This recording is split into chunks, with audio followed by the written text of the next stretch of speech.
আমি অত্যন্ত দুঃখের সঙ্গে আপনাদেরকে জানাচ্ছি যে মধ্যপ্রাচ্যে চলমান যে সংঘাত তাতে বাংলাদেশের 2 জন নাগরিক নিহত হয়েছেন এবং 7 জন আহত হয়েছেন। এটা আমাদের জন্য একটা বড় শোক বার্তা। যারা আহত হয়েছেন তাদের পাশে আমাদের রাষ্ট্রদূত তারা গেছেন, ছুটে গেছেন। আমাকে ইতিমধ্যে কুয়েতের পররাষ্ট্রমন্ত্রী এবং বাহরাইনের পররাষ্ট্রমন্ত্রী ফোন করেছিলেন এবং কাতারের পররাষ্ট্র প্রতিমন্ত্রী। তারা সকলে আমাদের নাগরিক যারা এ সমস্ত দেশে আছেন তাদের সম্পূর্ণ নিরাপত্তা এবং সুরক্ষা দেওয়ার ব্যাপারে তাদের পূর্ণ আশ্বাস দিয়েছেন।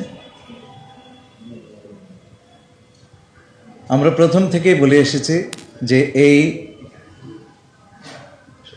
সংঘাতময় সময়ে আমাদের সবচাইতে বড় প্রায়োরিটি বা অগ্রাধিকার হচ্ছে ওই অঞ্চলে বসবাসরত আমাদের নাগরিকবৃন্দ। আমরা 1 ফেব্রুয়ারিতে যে প্রেস রিলিজটা দিয়েছিলাম সেটা আমরা শুরুই করেছিলাম আমাদের নাগরিকদের স্বার্থ সমুন্নত রেখে। আমাদের নাগরিকরা তারা আক্রান্ত হলে সেটা কাতারের ব্যারারের পাশে হলে এপাশে হোক বা কাতারে গিয়ে হোক, আমরা তাদের পাশে দাঁড়াব। আমাদের সবচাইতে বড় জাতীয় স্বার্থ হচ্ছে আমাদের জনগণ। আমরা আশা করি যে এই সংঘাতে আর কোনো বাংলাদেশের প্রাণহানি ঘটবে না কিংবা আর কেউ আহত হবেন না, কিন্তু সেরকম অবস্থা হলে আমাদের যা যা কর্তব্য তা সকলে আমরা পালন করব। একই সঙ্গে অনেকে বিদেশে কাজ করবার জন্যে যাওয়ার প্রস্তুতি নিয়েছিলেন, তারা আটকে পড়েছেন। সেই বিষয়ে আমাদের মধ্যে কথা হয়েছে। আমাদের বৈদেশিক কর্মসংস্থান মন্ত্রী মহোদয় এবং বেসামরিক বিমান চলাচল মন্ত্রণালয়ের প্রতিমন্ত্রী মহোদয় এই বৈঠকে যোগদান করেছিলেন এবং আমাদের ঊর্ধ্বতন কর্মকর্তাবৃন্দ ছিলেন। সেই সঙ্গে আমাদের প্রতিমন্ত্রী এবং মাননীয় প্রধানমন্ত্রীর পররাষ্ট্র বিষয়ক উপদেষ্টা তিনি উপস্থিত ছিলেন।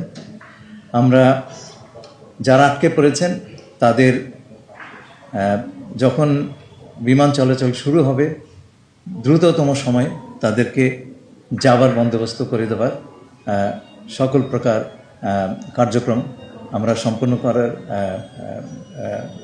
ব্যবস্থা নিয়েছি এবং আশা করি আমরা দ্রুততার সঙ্গে এবং মসৃণভাবে এই কাজটি করতে পারবো।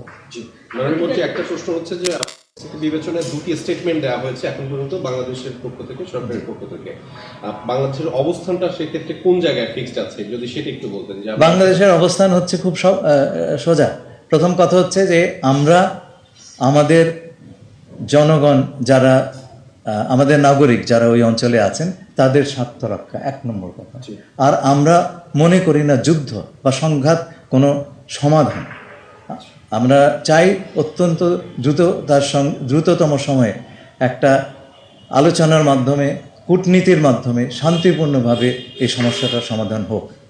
মাননীয় মন্ত্রী, আমার আরেকটা প্রশ্ন করব। কালকে মার্কিন সহকারী পররাষ্ট্রমন্ত্রী পল কাপুর আসছেন সফরে, আপনার সঙ্গে বৈঠক হয়েছে, সেটি বিষয়ে যদি একটু বৈঠকের পরে বলবো। মারা গেছে, তাদের লাশ নিয়ে আসার কোনো প্রক্রিয়া চলছে কিনা? অবশ্যই। এখন তো প্লেন চলাচল করছে না, আমরা সবসময় নিয়ে আসি, এটা আমাদের পলিসি, কিন্তু এখন তো প্লেন চলাচল করছে না। সুতরাং এই সময়টুকু সেখানে রেখে দিতে হবে এবং সেই নিয়ে আমার সঙ্গে সেই দেশের মন্ত্রীদের সঙ্গে কথা হয়েছে, তারা সমস্ত ব্যবস্থা করছেন। মাননীয় মন্ত্রী, একটা বিষয়টি জানতে চাইছিলাম, ইরানে যুক্তরাষ্ট্র এবং ইসরায়েলি যে হামলা হচ্ছে সেই বিষয়ে বাংলাদেশের অবস্থান কি? আমি তো বলেছি যে আমরা মনে করি না যে কোনো ধরনের যুদ্ধ হামলা এগুলি কোনো সমাধান। যে আমরা দুই পক্ষে পক্ষের কাছে আবেদন জানাচ্ছি যে আলোচনাটা থেমে গিয়েছিল সেটা আবার নতুন করে আপনারা শুরু করেন। স্যার কোনো কারণে যদি যুদ্ধ মানে এই যে সংঘাত এটা একটু দীর্ঘায়িত হয় তাহলে কি বাংলাদেশ স্বল্প মধ্য কিংবা দীর্ঘমেয়াদী কোনো পরিকল্পনা? আপনি যদির কথা বলছেন, যদির কথা তো হাইপোথেটিক্যাল, এটা না আমরা আমাদের প্রস্তুতি আছে তো। আমাদের সব ধরনের আর প্রস্তুতি আছে। ইরানের প্রধানমন্ত্রীর সাথে আমাদের প্রধানমন্ত্রী কোনো কথা বলবেন কিনা? এই পর্যন্ত সেই প্রশ্নটি আসেনি। ধন্যবাদ। ধন্যবাদ।